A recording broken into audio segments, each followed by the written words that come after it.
all-new Audi A3 sedan, and as a designer we are really proud of the result because we have been putting a lot of work into that car.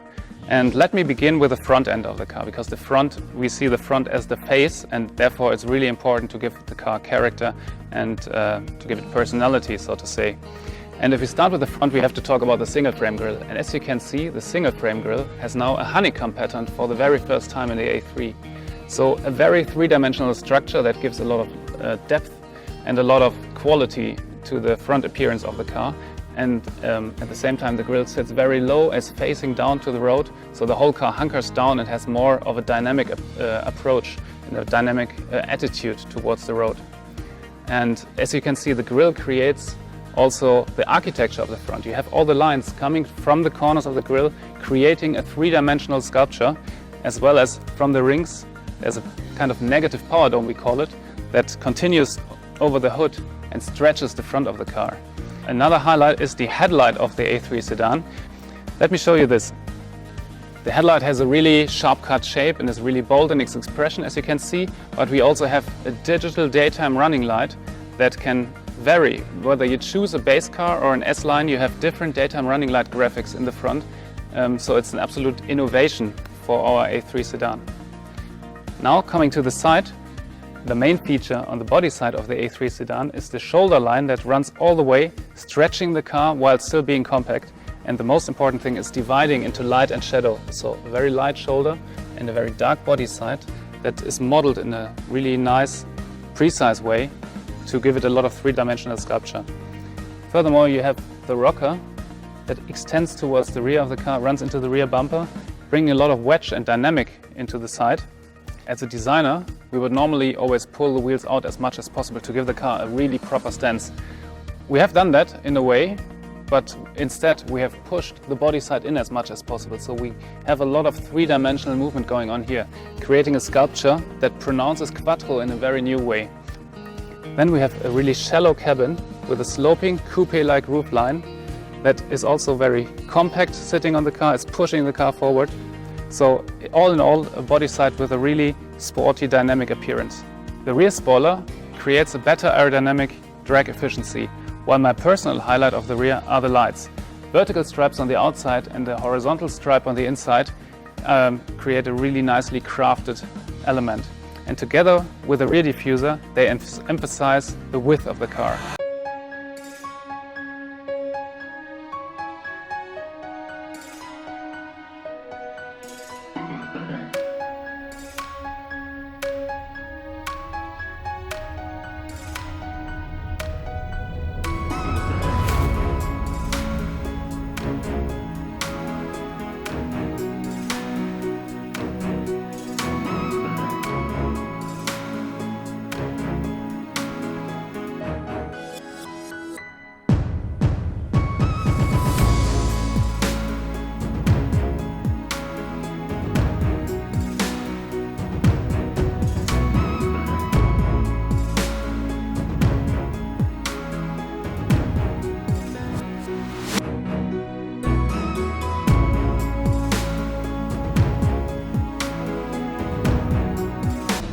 Now let's talk about the interior of the A3. We have a sketch here with which I can describe you the interior perfectly.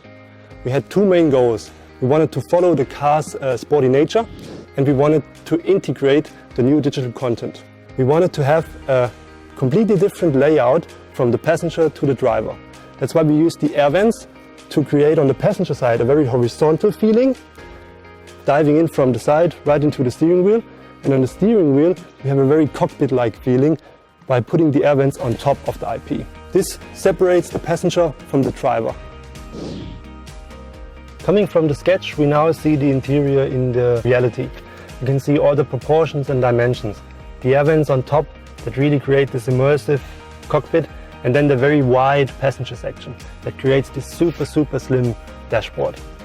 In between we have the black panel element that contains the MMI touch, and we really designed it in a way that it appears to be super thin. We have the glossy surface that goes all around the corner. Coming to the center console, we follow the same principle. We have a nice trim part that surrounds the black panel area. Inside the back panel area we have the new shifter design. And this is a shift by wire which enabled us to make it very small. And this enables us to give a new spacious feeling in the center console. For example, the storage unit in the front where you put your mobile phone.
Take a look at the user interface of the new A3, we see that this is a whole new car generation.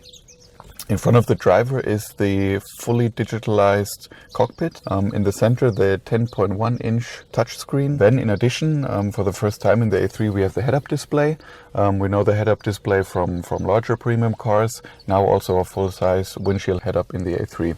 Underneath this digital cockpit, we have a variety of functions which are still on hardware keys. For example, up here is the climate control. Underneath, the switch bar with a variety of driving functions, the drive select button, the parking functions, and then in the middle console, the volume switch.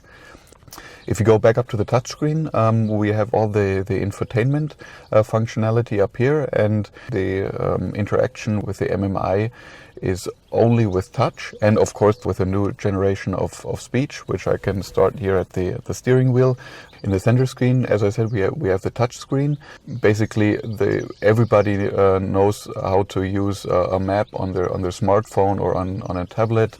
The pinching gesture for the zoom and the swiping gesture for moving in the map. Now, if I look back into in the cluster instrument, as most Audis have it, the view button for changing from a big map to a small map.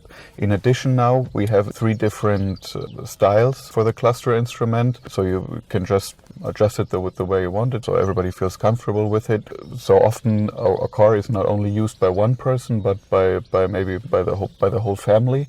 That's why we integrated personal profiles. So depending on who enters the car with the cell phone, the Audi knows who is entering, and it will adjust the car just the way this person left it. For example, the color of my ambient light, the setting of my cluster instrument, the position of my seat, and so on. The second big advantage is also I can take my personal profile to the next A3. So if I change my car, I just add a user or me as a user, and then the car takes over the settings as I had them in my last A3.